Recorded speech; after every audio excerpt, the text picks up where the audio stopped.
Afin de venir en aide aux personnes précaires dans ce contexte de crise sanitaire, les Restos du Cœur ont rouvert les portes de leur centre de distribution alimentaire de manière anticipée. Ce mardi, à Nîmes-Arnaviel, 530 familles ont été appelées à venir récupérer un colis de dépannage préparé la veille par une quinzaine de bénévoles. Là, compte tenu donc effectivement, d'une part que nous faisons appel à de bénévoles qui se sont eux-mêmes manifestés, des étudiants pour la plupart, il était impossible de reprendre la même distribution qu'habituellement.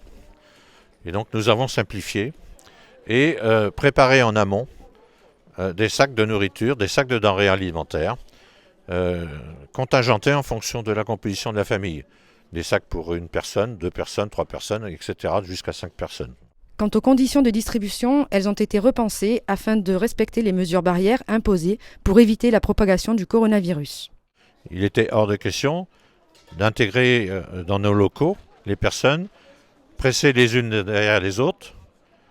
C'est pour ça que donc principalement, vous voyez, la collecte se fait en extérieur.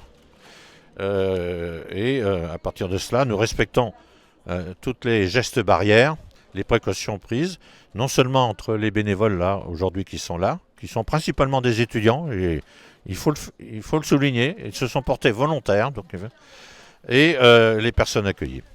Parmi ces bénévoles, Émilie Martinez. Elle n'est pas étudiante, mais responsable d'une boutique Haribo dans un centre commercial à Miramas. Placée en chômage technique suite à l'épidémie, elle est venue prêter main forte au Resto du Cœur ce mardi matin. J'ai voulu apporter mon aide au Restaurant du Cœur parce que c'est quelque chose qui a une certaine notoriété sur l'aide. Je me suis dit pourquoi pas aller donner mon aide. Donc j'ai postulé et au Resto du Cœur et au Secours Populaire. Et j'ai pris la première mission qui m'a été proposée, à savoir celle des Restos du Cœur. Ma mission est de distribuer les repas pour les groupes de 1 ou 2 personnes. J'ai été très surprise par les jeunes, autant touchés par ces besoins alimentaires. Je ne pensais pas qu'il y avait autant de jeunes personnes. Je pensais que ça touchait plutôt les personnes âgées, mais visiblement non. Donc je suis assez surprise et voilà.